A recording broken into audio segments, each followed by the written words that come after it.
じちゃん、シグマさんが戻ってきたよ。どうにか間に合ったようじゃな。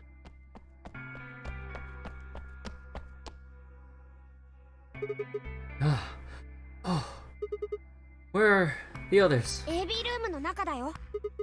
They went in already? そうじゃ。 Why didn't you two? Have you been waiting for me?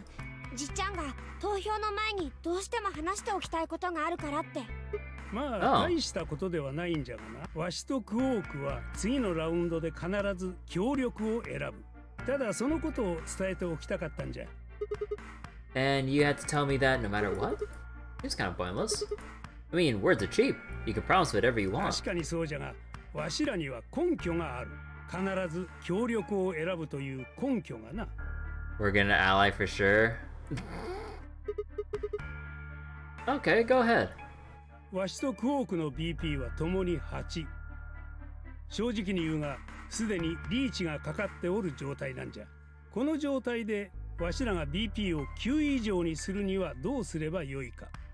まず前提条件としてシグマに協力を選んでもらう必要があるわけじゃが、この条件の下ではわしらが協力を選ぼうと裏切りを選ぼうといずれにせよ同じなんじゃよ。Why do I have some bullshit feeling, even though that if they pick betray, I'll just fucking die? Nah, they wouldn't do that. They wouldn't just murder a man in cold blood. You get to know whether you got 2 or 3 points. そうじゃ。であるならば、あえてシグマを裏切るまでもない。共に協力を出し合ってポイントを増やした方が賢明じゃろ。True, but you must have considered that I'll choose betray. That would mean you choose betray to protect だ yourselves. からじっちゃんはそれはしないって宣言してるんだよ。Can I trust you? もちろんじゃ。Alright, tell me one thing. Let's say we do this and both ally, everyone gets 2 points. That means you and Cork have enough to leave, which is great for you. But I'll be stuck with the measly 5. How do I know you aren't going to just open the number 9 door and leave us in the lurch? 保証はある。わしの言葉がそれじゃ。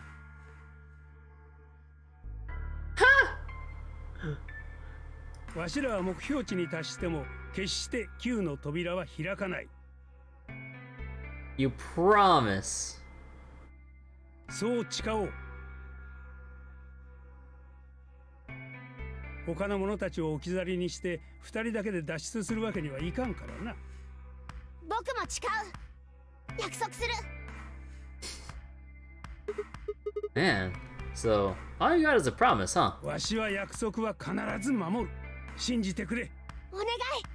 信じて、シグマさん。Alright, fine. I'll trust you. 投票の締め切りまで残り2分です。では頼んだぞ、シグマ。絶対に協力だよ。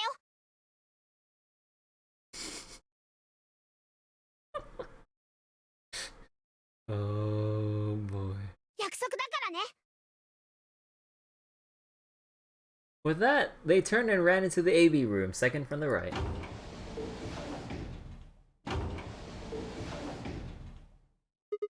Well, I guess I should get moving.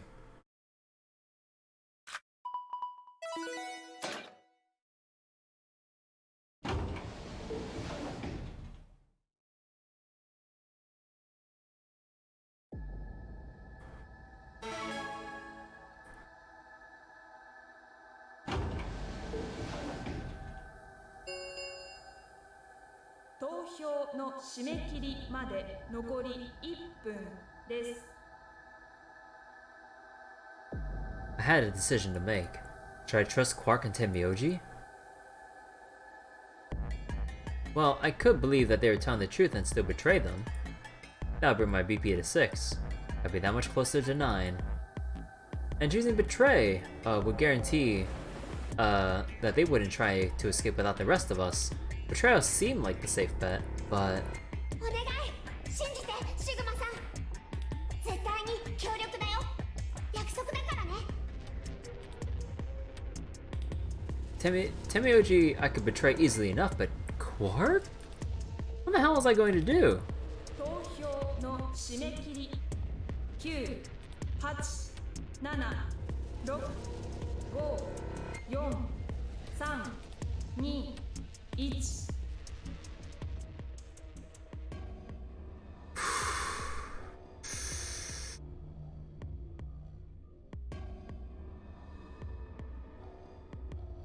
There's no way, right?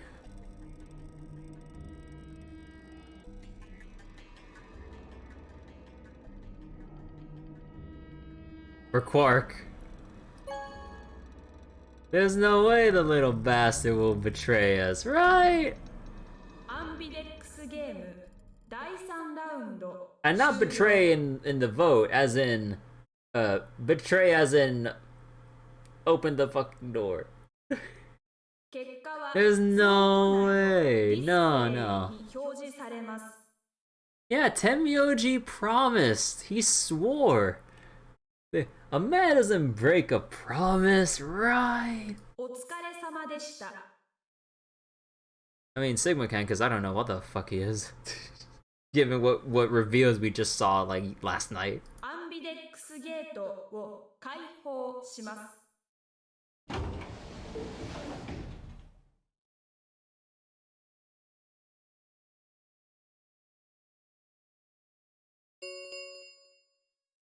アンビデックスゲーム第3ラウンドの結果を発表します。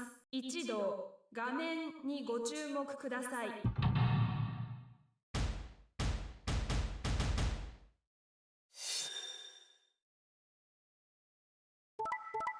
Yeah, typical.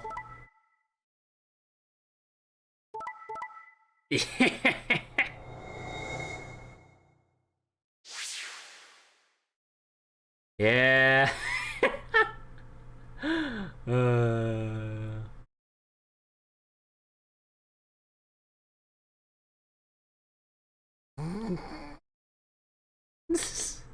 But they swore on it. I've chosen poorly.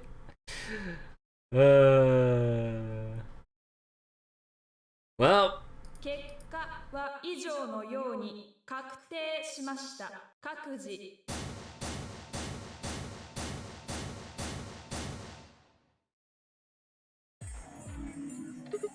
Hey! What the hell, guys? Why'd you betray me? クオークのことは関係ない。投票はわしの独断で行ったんじゃ。じっちゃん Alright, fine. Why'd you break your promise, わ Tenmyouji? しが誓ったのは次のことだけじゃ。わしらは目標値に達しても決して9の扉は開かない。 What? So you're not going to leave? いや、そうではない。脱出はもちろんさせてもらおう。 What? 見ろ、あれ四つ葉が9の扉の前に立っておるじゃろ。 It's fucking collusion! Fucking collusion! What? Don't tell me!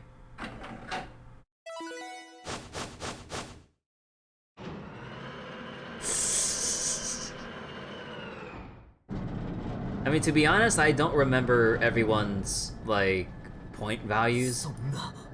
Because, like, again, with how many times... Oh, holy shit, the route extension. Holy shit.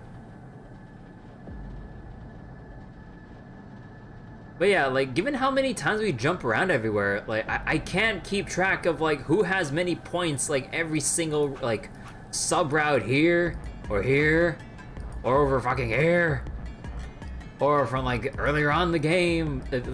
Oh my god.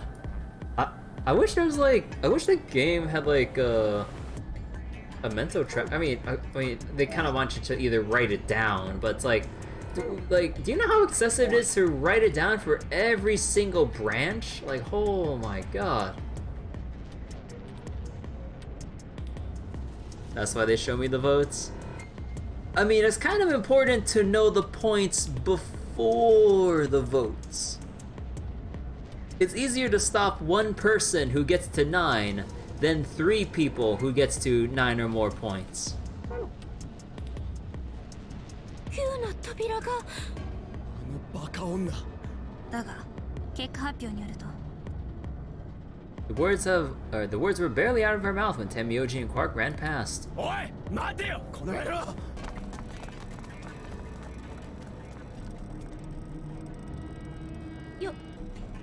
翼、まさか脱出するつもりなんですか？そうじゃなかったら9の扉。どうして？外に出て仲間を呼んでくるの。ゼロボスを捕まえるためにね。天明寺とクオークも行くのか？ああ、すまんな。ごめんねみんな。どうじゃシグマ、納得したか？わしは約束を破ってはおらん。9の扉を開いたのはわしらではなく4つ。 Like hell I'm happy. That's some shady shit, Tenmyouji. どうとでも言うがいい。わしはどうしても外に出なければならんのじゃ。一刻も早くここを出て奴に制裁を下さねばならん。奴というのは？無論ゼロボスのことじゃよ。ゼロボスがどこにいるのか知ってるって言うんですか？ああ、ここまで来たのじゃからもう行っても構わんじゃろ。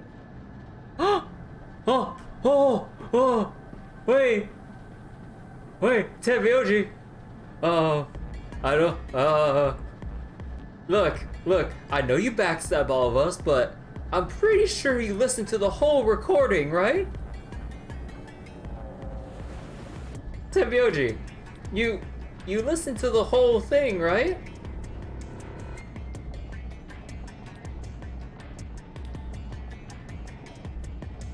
Oh no, Tenmyouji.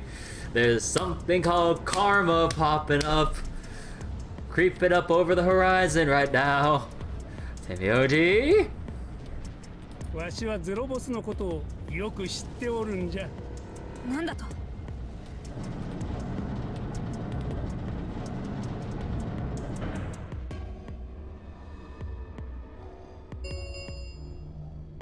？9の扉が開放されました。9の扉閉鎖まで残り9秒です。さあ行くよ天明寺さん、クオーク。ちょっと待って。シグマさん、これ読んでもらえる？ Work out something out. I looked at and see two pieces of folded paper.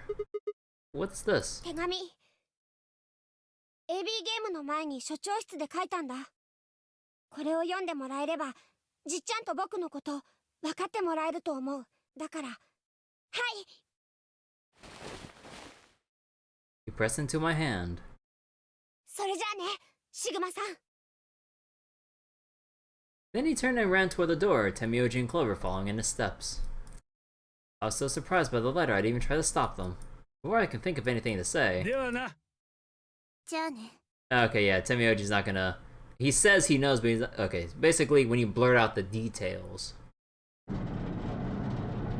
I thought, like, just mentioning...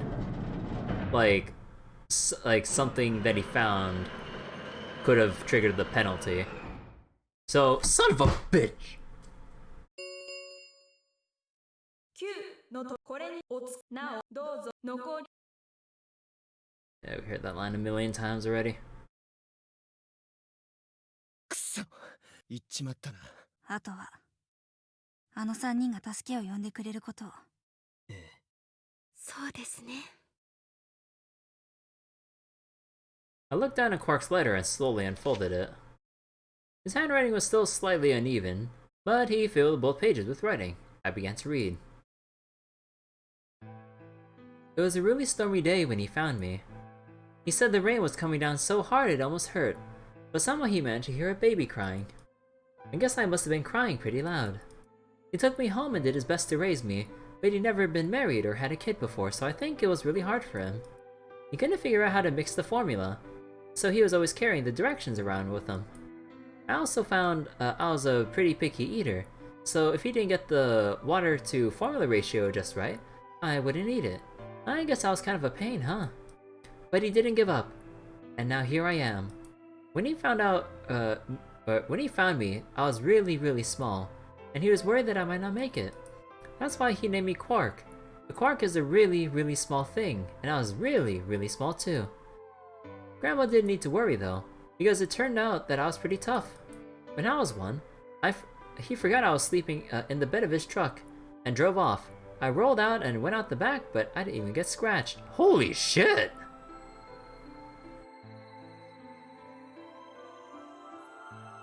Holy shit!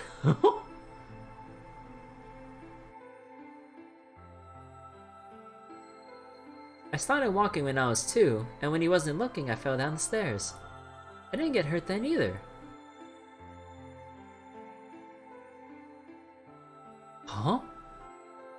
When I was 3, I got really sick. I had a super high fever for a week, but eventually I got better. I guess you could say I'm pretty lucky. Anyway, I didn't really have any more accidents after that, and I was a pretty healthy kid. By the time I was 6, I started helping Grandpa with his work. His job was to gather junk from abandoned buildings. Then he'd fix it up or pull out the useful parts and sell them. So he was a scavenger. There were plenty of abandoned buildings, but finding good stuff in them was hard. You had to know which parts were useful, or you could end up wasting a bunch of time. Every time I'd find something, he'd explain to me what it was, or how it was supposed to work, how to fix it, all sorts of things. Usually though, I just wanted to finish up work so I can go to the theater. The theater came to our town once a week in a wagon. They'd show old news or movies. I went every single week, but Grandpa only went once in a while, and he'd go weeks when they showed movies. Oh yeah, I didn't know that I'd been adopted until I was 7. One of the other kids on my block told me. I guess after Grandpa found me, he looked all over town to try and find somebody who'd take me. The kid from my block actually had a mom, and he'd ask her if she would take me too. I gotta admit, I was pretty shocked when I heard that. There weren't a lot of kids with parents around, so hearing that someone lived with his actual mom was pretty impressive. I was also kind of surprised that Grandpa tried to get someone else to take me. Did that mean he didn't want me? The kid who told me about Grandpa trying to get rid of me was a real jerk. He was totally spoiled, and he bragged to everybody about how he had a mom. He liked to come up to me while I was working and say stuff like, "Must be hard not having..." What a fucking dick! Bro!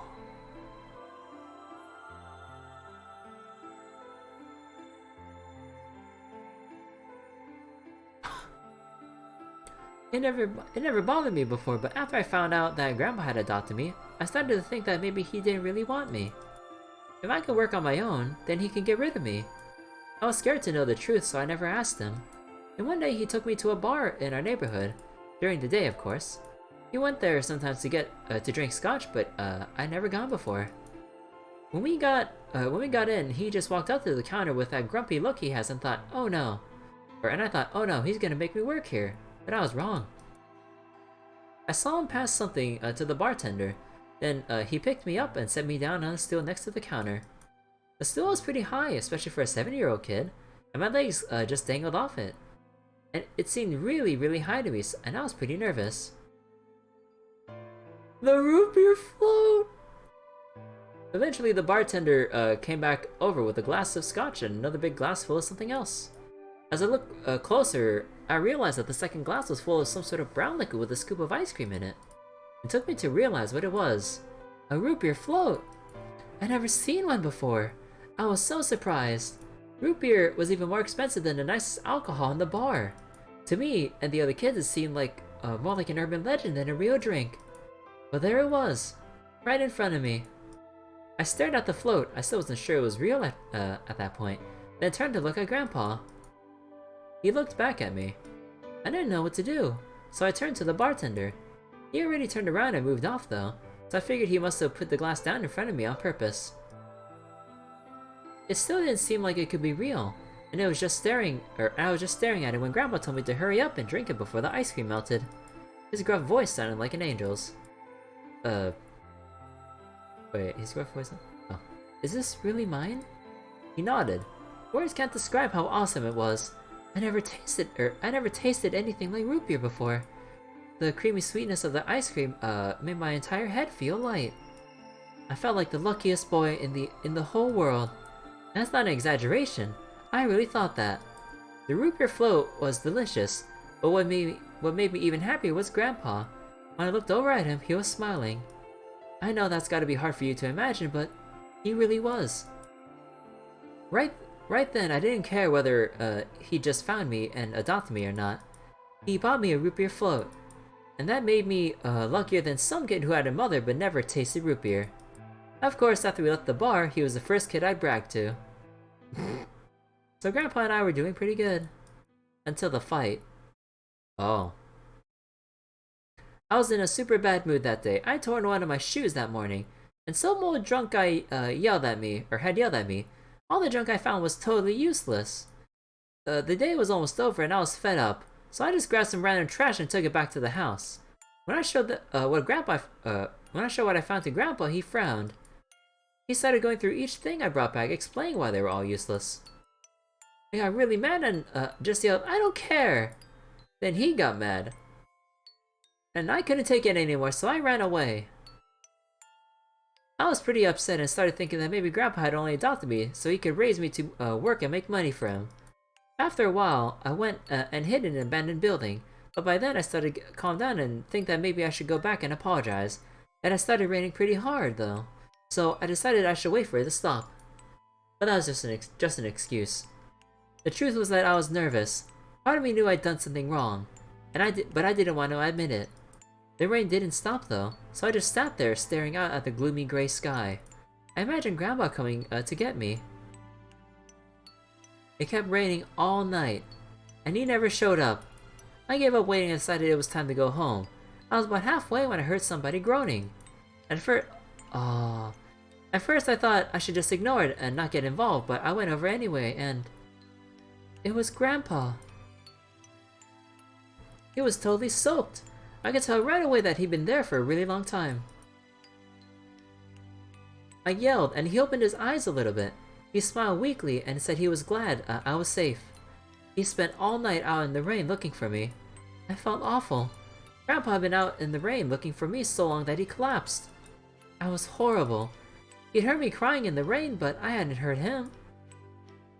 As I ran to get the doctor, I promised whatever god might be listening that if they would only save Grandpa, I'd never ask for another root beer float ever again. He got a real bad fever and his temperature wouldn't go down for days. The doctor said if it kept up, he'd die. If he died, then I'd be all alone. There wouldn't be anybody left to care about me. The thought of that happening terrified me. Fortunately, I must have passed some of my luck on to Grandpa because a week later, his fever finally broke. I was glad he wasn't going to die, but I was also a little scared. What if he had decided he didn't want a stupid kid like me around anymore? My plan was to apologize as soon as he woke up, but when the moment came, my brain just stopped. Grandpa started to talk and it took me a minute to realize he was apologizing. I didn't know what to think. He explained that he was an old man, and that meant he was probably going to die sooner rather than later. He was strict with me because he wanted to make sure I'd be able to make it on my own after he was gone, but maybe he'd been a little too strict. All the things I'd worried about had been stupid and selfish. Grandpa had cared about me a lot. He'd been worried when I ran off, and he'd gone out into the rain to look for me. I tried to apologize, but when I opened my mouth, I just started crying. I don't think I cried that much since I was a baby. But he just smiled and patted my head. I asked him if he ever regretted adopting me. His eyes got all wide and he said, "Of course not." He told me that he was looking for a really important lady, and because of that, he had given up on pretty much everything else in life. But when he took me in and started raising me, he felt like he'd gotten some of what he had, he felt like he'd gotten some of what he lost back. That was when I decided to stay with him forever, even if he said I couldn't. God damn.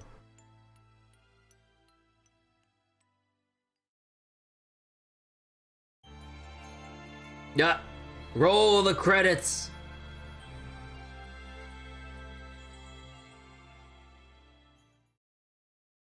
And that's Tenmyouji's end.